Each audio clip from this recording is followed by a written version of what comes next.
Isso tudo aí, homem. Olha, para esclarecer algumas dúvidas sobre esse assunto, nós estamos recebendo aqui nos estúdios a coloproctologista doutora Janaína Verca. É isso, doutora? Isso. Boa noite. Boa noite. Vamos falar um pouquinho disso aqui, porque setembro é um mês importante de prevenção. Gente, olha, é muito sério o assunto, hein? Nós falamos, vocês viram a reportagem agora, né? O doutor falando ali, e é muito sério. O que é realmente o tal do câncer do intestino que está levando muita gente para os hospitais, para as unidades de saúde? É uma preocupação grande aqui em Santa Catarina. Boa noite a todos vocês que estão acompanhando. A gente vem trazendo o Setembro Verde para sinalizar a todo mundo que o câncer de intestino ele é tão importante, tá, e tão frequente quanto o câncer de mama, quanto o câncer de próstata. E então, tanto que você trouxe a informação que vai ser o segundo mais frequente no nosso estado, né?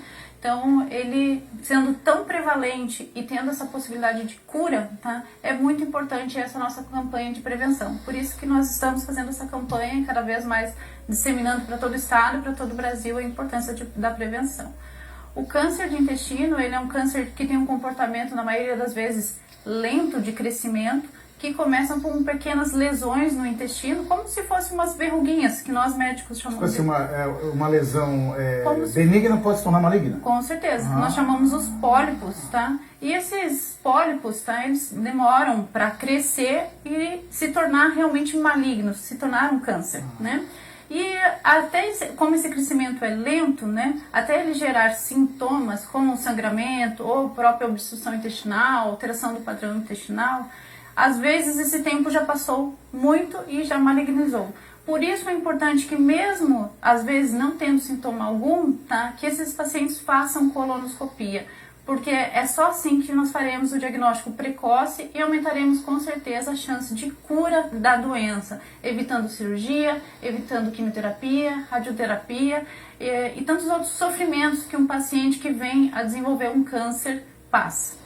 Agora que muito se pergunta, até a reportagem mostrou agora, o rapaz saudável, né, tinha uma boa alimentação, né, praticava exercício, e mesmo assim acabou tendo doença, né, doutora? Isso. O que tem mostrado ao longo dos anos é que o câncer ele acontece de intestino, ele tem uma prevalência principalmente a partir dos 50 anos. E é por isso que o Ministério da Saúde recomenda que nós iniciamos o rastreio de câncer de intestino fazendo colonoscopia a partir dos 50 anos. Mas nos últimos tempos temos observado uma incidência da doença em pessoas mais jovens, né?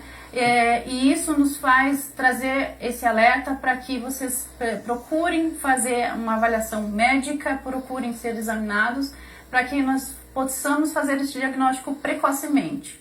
As pessoas mais se perguntam e se preocupam também, quais são os principais fatores de risco? A senhora explicou isso bem no começo aqui da entrevista, mas a gente volta a repetir para se propagar essa doença, que pode atingir, como disse a doutora Janaína, não só abaixo de 50, o adolescente, e o jovem mesmo sendo um atleta. Né? Com certeza, né? Então, assim, qualquer mudança que a pessoa perceba, emagrecimento, anemia, fraqueza, alteração do intestino como diarreia, ou começa a ficar muito constipado, o intestino começando a ficar muito trancado, né?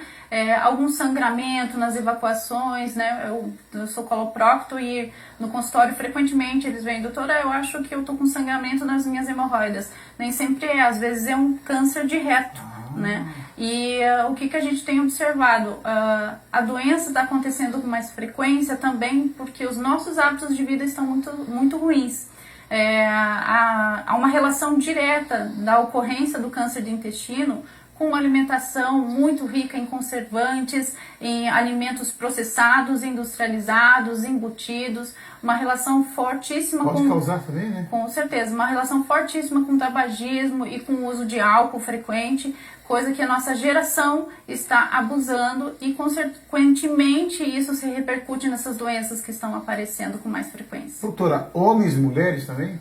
Homens, mulheres, na mesma proporção tem a doença, né? Nós esperamos em torno de quase 40 mil casos de câncer no Brasil por ano, né? Então, assim, em torno de 18 mil mulheres e 17 mil homens por aí nessa base. Por isso que é importante o setembro, esse mês de setembro de conscientização, né? Para fazer um diagnóstico precoce, pessoal. Todos esses sintomas que a doutora falou agora, pode estar acontecendo com você que está acompanhando de repente o Jornal do Continente em casa. Está em Joinville, está em Blumenau, está em Criciúma, em qualquer lugar.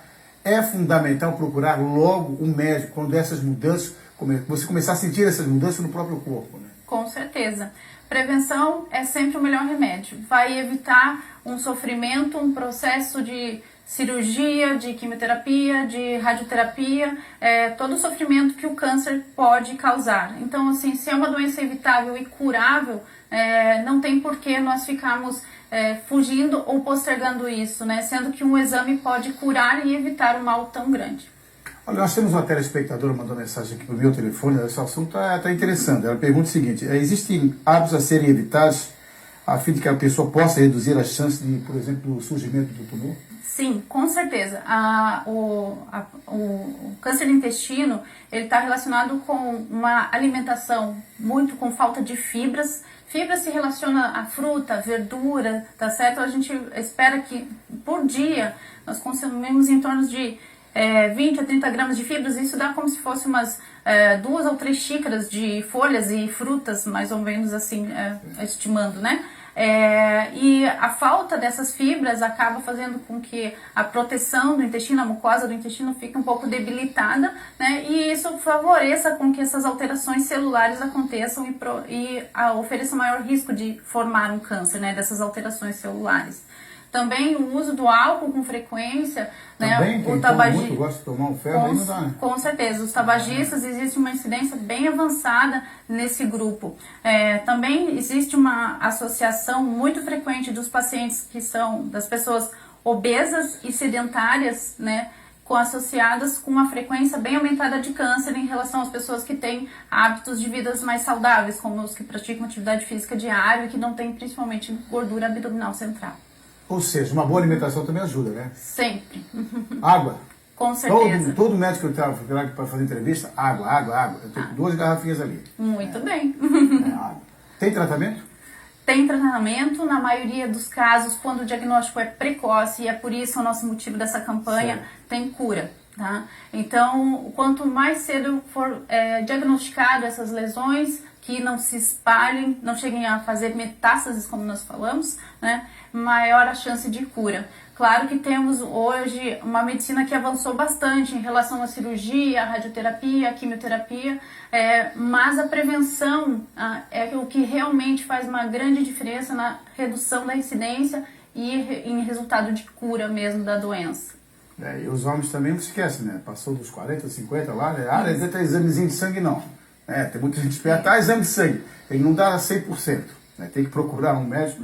É a tua especialidade. Isso, também, exato. Né? O coloproctologista, o médico clínico geral, o teu postinho do médico, o teu médico do posto de saúde, ele é capacitado para te avaliar, te examinar e solicitar o exame. Se encontrar alguma normalidade, tá certo? Aí sim, às vezes ele precisa referenciar para um especialista. E claro, se você tiver a oportunidade direta de chegar ao especialista, ao coloproctologista, que é o médico que trata do intestino grosso, do reto e do ânus, com certeza a avaliação é mais minuciosa.